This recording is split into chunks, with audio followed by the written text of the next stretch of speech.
Eu queria contar uma coisa para vocês. Desde que eu e outros companheiros criamos o PT, a gente vive tendo que se explicar. Não é a primeira vez que nós fazemos carta aos evangélicos. Toda eleição,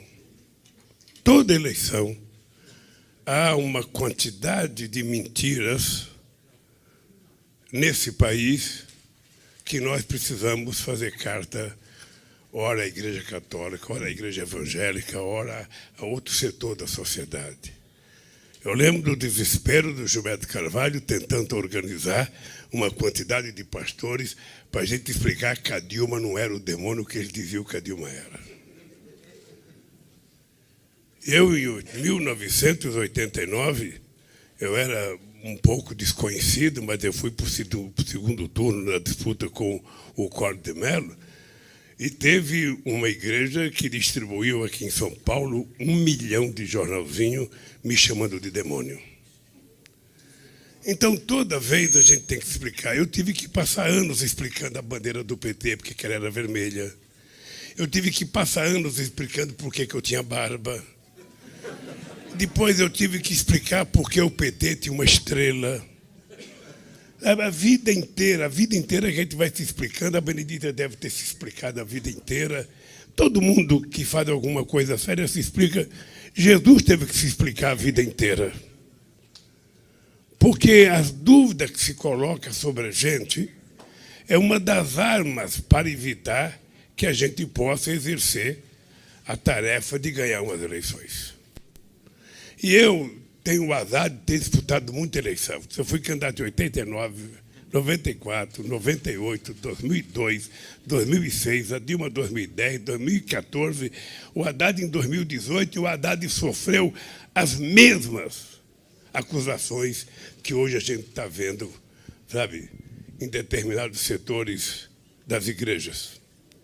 E isso é triste, porque eu acho que os evangélicos prestam um trabalho social excepcional em muitos lugares desse país. Porque tem muita gente séria, sabe, que exerce a função de pastor para tratar da espiritualidade das pessoas, para tratar da fé das pessoas. Uma família, quando sai de casa para ir para uma igreja, seja ela católica ou evangélica, a pessoa não vai para escutar um discurso político, a pessoa vai para orar. A pessoa vai para assumir mais compromisso com Deus, mais compromisso com a sua família. E essa gente nos obriga a ficar como se nós fôssemos inferiores e menores. Porque, no fundo, as acusações são as mais berrantes possível. Tem coisa que eu não acredito que um ser humano possa acreditar, mas eles falam, e tem gente que acredita. Agora inventaram a história do banheiro unissex. Gente, eu tenho família, eu tenho filha, eu tenho netas, eu tenho bisneta. Só pode ter saído da cabeça de Satanás a história de banheiro unissex. Só pode ter saído. Sabe, a quantidade de mentiras é uma coisa que, sabe, eu sou filho de uma mulher que teve 12 filhos, todos eles parto normal, com parteira, nunca com médico. E essa mulher criou 12 filhos, 4 morreram. E essa mulher nos ensinou o que é ter amor dentro de casa. Nós éramos 8 irmãos, minha mãe, 9, e mais 4 sobrinhos que vieram de Pernambuco. A gente dormia em 13 pessoas num quarto e cozinha. 13 pessoas num quarto e cozinha. E o banheiro que a gente tinha para usar era o banheiro do bar. Portanto, era o banheiro que as pessoas que ficavam no bar bebendo usavam. E a minha família tinha que ir lá naquele banheiro. Podia ter um bêbado ter ido antes, sabe, feito qualquer coisa no banheiro. Era aquele banheiro que a gente tomava banho, era aquele banheiro que a gente frequentava. E a minha mãe nunca nos ensinou a ter qualquer coisa de raiva ou de ódio. A minha mãe sempre acreditava que as coisas iam melhorar. Em dezembro, Alckmin, a gente ficava em casa, a gente não tinha dinheiro para comer pizza, mas a gente tinha a tal da missa do galo. A minha mãe fazia a gente ficar acordado até meia-noite para a gente ir na missa do galo. Sabe? A gente frequentava a missa do galo. Eu fui criado subordinado à orientação de uma família. Eu sou do tipo de gente que todo final de semana a gente reunia a mãe e os irmãos. E eu ainda tive um azar porque eu tive duas sogras. Tive duas sogras. Eu tive, na verdade, três sogras. Eu tive a primeira sogra que eu casei e a minha mulher morreu. Depois, quando eu casei com a Marisa, sabe, a mãe dela era minha sogra, mas a mãe do marido da Marisa, que tinha morrido, também foi adotada por mim, porque ela ficou com muitos ciúmes pelo fato de eu ter casado com a nora dela. E tinha um filhinho de 3 anos, e o filhinho era a adoração dela. Eu, para resolver o problema dos ciúmes, eu convidei ela para ser madrinha do meu primeiro filho. E aí ela ficou como sendo minha sogra, morando dentro da minha casa, até morrer. Morou dentro da minha casa e eu respeitava como se fosse uma mãe. E aí arrumei outra sogra, que é a mãe da Janja.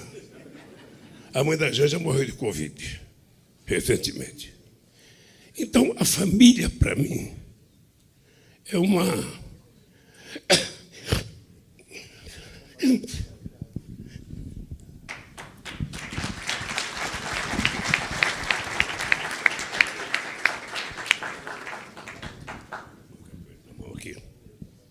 A família, para mim, é uma coisa sagrada.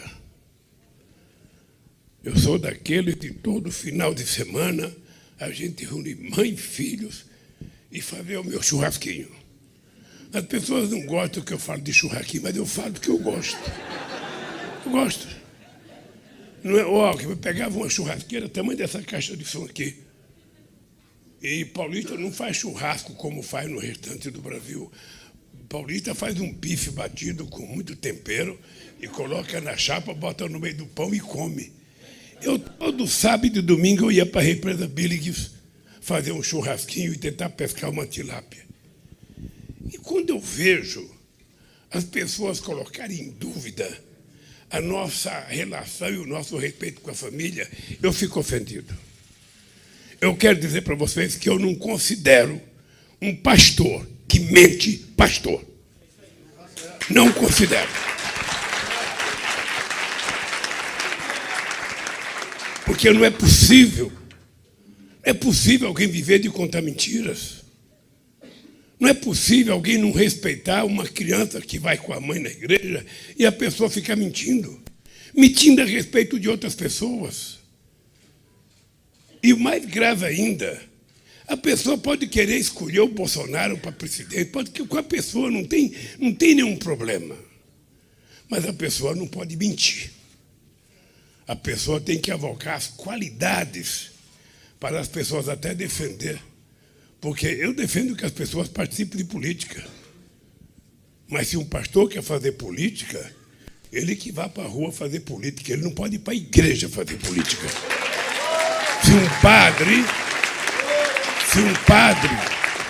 um padre quiser fazer política, ele que faça política.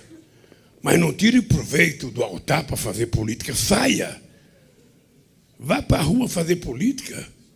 Vá defender ou questionar quem quiser. Porque a gente precisa ensinar a sociedade brasileira a tomar as decisões corretas. Eu nunca vi na minha vida, eu estou com 76 anos de idade, faço política, comecei no sindicato há mais de 50 anos, eu nunca vi a quantidade de ódio estabelecido nesse país por conta das mentiras. Por conta das mentiras mais absurdas possíveis. Mentira que quando eu ouço, eu falo, não é possível que alguém acredite nisso, mas tem gente que acredita. Porque quem fala é um pastor que dentro da igreja é uma autoridade. E ele não pode se aproveitar da autoridade para mentir. Isso depõe contra a igreja. E eu, cadê a nossa senadora? Eu, quando resolvi, fazer a carta, é por respeito a vocês. Porque eu sei o quanto as pessoas sérias sofrem para enfrentar as pessoas mentirosas, tanto na igreja evangélica quanto na igreja católica. Porque minha mãe dizia, a mentira, ela voa, e a verdade engatinha. A verdade é mais difícil, porque a verdade tem que ter argumento, tem que ter explicação. Às vezes demora para você convencer, né? Demora. A mentira não. A mentira, você falou a mentira, e hoje pela internet ficou muito mais fácil mentir. Você não tem que colocar a sua cara. Você publica uma matéria qualquer, ninguém sabe. E se estabeleceu a divulgação do ódio, a divulgação da raiva, a divulgação da mentira. Ou seja, eu sinceramente vivo no mundo, eu ainda sou analógico. Eu não tenho celular, não uso celular. Eu uso dos outros, mas eu não tenho, porque, gente, você não consegue mais fazer uma reunião. Você não consegue mais, você consegue mais reunir a família. Você tenta convidar a família para ir, fazer um churrasquinho. Aí, eu tenho 5 filhos, eles ficam sentados na mesa, um jogando com o outro, ou conversando com outro país, e nós ali na mesa, tanta saudade do filho, ele vai lá para jogar. E os netos, então? Os netos nem olham para a cara, os netos chegam lá, já pedem um computador, já pedem um celular. Então, eu não sou desse mundo. Eu não quero virar algoritmo. Eu quero continuar um ser humano com sentimentos. Eu quero continuar acreditando no ser humano. Eu quero continuar acreditando no ser humano. Eu gosto de conversar, eu gosto de tocar nas pessoas. Quando eu era presidente, os presidentes que eu encontrava ficavam meio... o Celso Amorim não gostava porque eu não sabia conversar, sem bater na perna, sem bater na cabeça. Aquele cabelo engomado do Hu Jintao, o presidente da China, o Bush. Era assim que eu conversava. Então, por que eu voltei a ser candidato a presidente? Gente, eu não me conformo desse país ter voltado à miséria que nós tínhamos acabado. Eu não me conformo, alguém tem que fazer alguma coisa, porque não é possível esse país ser o 3º produtor de alimento do mundo, o 1º produtor de proteína animal do mundo, e o povo está passando fome. Faz 5 anos que não se aumenta o salário mínimo com aumento real. Faz 5 anos que não se aumenta a merenda escolar, que é 36 centavos a parte do governo federal. As pessoas que estão arrumando emprego estão arrumando bico. Não tem mais emprego, que dê garantia de trabalho para as pessoas. Esse país não é respeitado por nenhum país, ninguém quer vir aqui. Ninguém quer vir aqui. Esse país, o presidente faz propaganda de arma e deixou agora o ensino médio sem livro didático. 300 mil crianças sem creche. Ou seja, que mundo é esse? Que mundo é esse? E eu acho que a velhice não é a idade. A velhice é as causas que a gente tem. A pessoa que tem uma causa para lutar nunca vai ficar velho. Porque você tem que se renovar todo santo dia, você tem que acordar com vontade de fazer uma coisa. Todo santo dia você tem que acreditar que é possível fazer uma coisa. E eu acredito que nós vamos consertar esse país. Eu acredito, por Deus do céu, que eu estou nessa, porque eu acredito que a gente vai recuperar e esse povo vai voltar a sorrir outra vez. Esse povo vai voltar a trabalhar outra vez. Eu tenho fé em Deus que Ele vai nos ajudar a vencer essa batalha. Por isso é que eu fui buscar o Alckmin de vice. O Alckmin foi meu adversário. Eu digo sempre, ele chutava muito as minhas canelas, mas eu não deixo de reconhecer que ele foi governador do estado de São Paulo durante 16 anos, foi mais 6 como vice, e eu acho que ele tem experiência suficiente para, junto comigo, a gente consertar esse país. E o país não pode mais continuar. Esse atual presidente, ele é um psicopata, mentiroso, um mentiroso compulsivo. Antigamente, as pessoas ficavam vermelho quando mentia. Ele não fica. E o mais grave é que é ele e a família inteira. É um negócio absurdo, gente. Um negócio que não tem...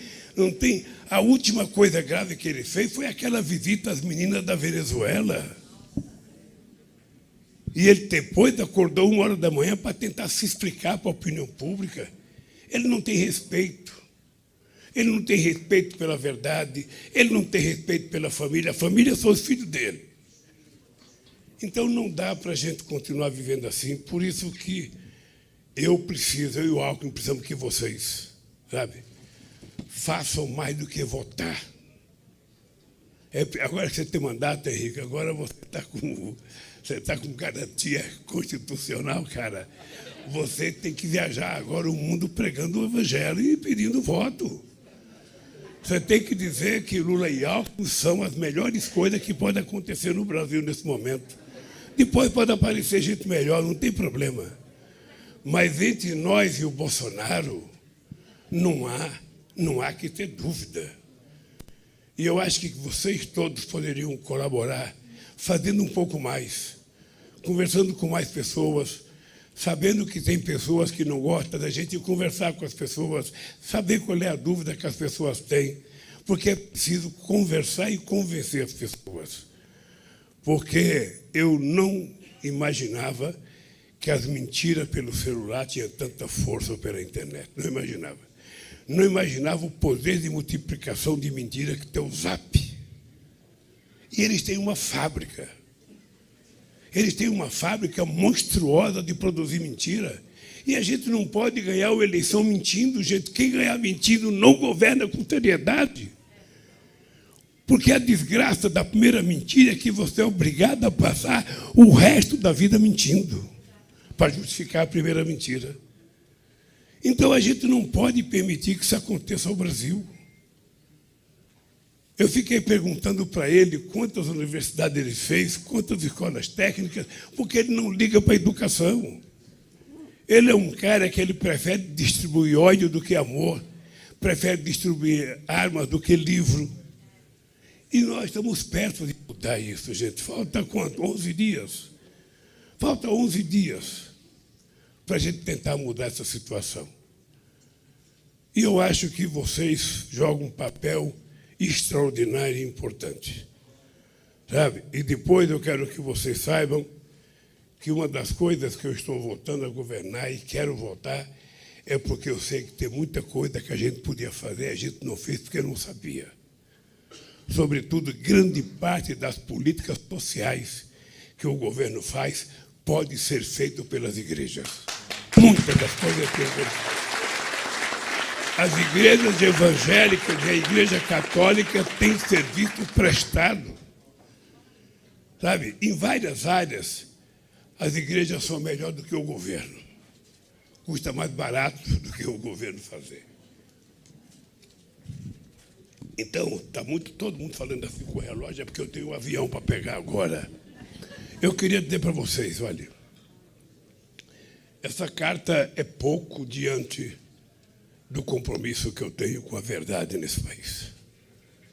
Essa carta é pouco diante do que eu acho que a gente pode fazer pela criança desse país, pelos trabalhadores, pelos aposentados, na luta contra o racismo nesse país. Por isso é que eu tenho dito que se preparem, porque vai ter muita mudança nesse país. Inclusive com participação de mulheres no governo, muito mais mulheres no governo. Sabe? Eu tenho dito que vou criar o Ministério, sabe, dos povos naturais, colocar um indígena de ministro nesse país para cuidar das terras indígenas nesse país. e vamos acabar com a tal da invasão nos garimpos ou na terra indígena. Nós queremos seriedade e o Estado vai garantir às pessoas o direito de viver dignamente e decentemente. Tá? Eu sei o que nós fizemos no Rio de Janeiro com o PAC. Eu sei o que nós fizemos no Rio de Janeiro, obrigando as empresas a contratar o povo da comunidade para trabalhar. Nós vamos reavivar o PAC, porque tem 13 mil obras que ficaram paradas. Nós vamos reaviver o Minha Casa Minha Vida e construindo casa para subsidiar para pessoas pobres que não podem pagar. Então, eu quero dizer para vocês, obrigado. Obrigado, sabe, por vocês estarem aqui. Obrigado por vocês estarem nos apoiando. E obrigado por vocês conquistarem mais votos daqui para frente. Que Deus abençoe cada um de vocês, a família de vocês. E eu peço licença para sair correndo daqui, eu e o Alckmin, porque eu vou para o Rio Grande do Sul agora, ver se eu ganho um votinho dos gaúchos lá. Que Deus abençoe, gente. Amém.